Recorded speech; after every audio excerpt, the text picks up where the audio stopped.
Hello friends. तो friends, आज हम बात करने वाले हैं सिसोदिया वंश की। सिसोदिया जो सरनेम होता है वो पब्लिक क्यों लगाती है और इसका इतिहास क्या है।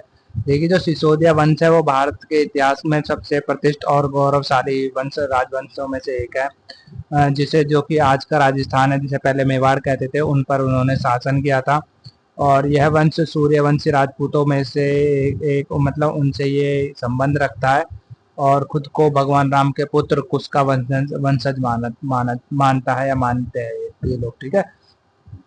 इस वंश का नाम सिसोदिया उनके पैतृक गांव सिसोंदा से आया है। ये मूल रूप से ये गुहिल वंश की एक शाखा थी।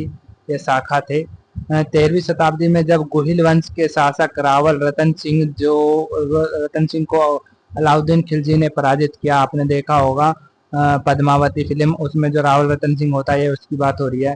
तो उन्होंने जब पड़ता उनका उनको जो पराजित किया, तब उनकी हार हो गई और उनके एक रिश्तेदार राणा हमीर सिंह, जो कि 1326 से लेकर 1364 तक जिंदा रहे थे, उन्होंने चित्तौड़ पर पुण्य अधिकार जमा लिया और सिसोदिया वंश की नींव रखी। ठीक है। यहीं से राणा उपाधि का प्रचलन हुआ है। ठीक है। और आगे बढ़ते बात करते सिसोदिया वंश के बारे में कुछ महत्वपूर्ण जानकारियों की। जैसे सिसोदिया शासक अपनी वीरता, स्वाभिमान और मुगलों के सामने ना झुकने के लिए प्रसिद्ध हुए। राणा कुंभा एक महान योद्धा और कला संस्कृति के संरक्षक थे। ठीक है। उन्होंने कई किले जैसे कुंभलगढ़ और विजय स्तंभ बनवाए। उनके बाद राणा संगा आए।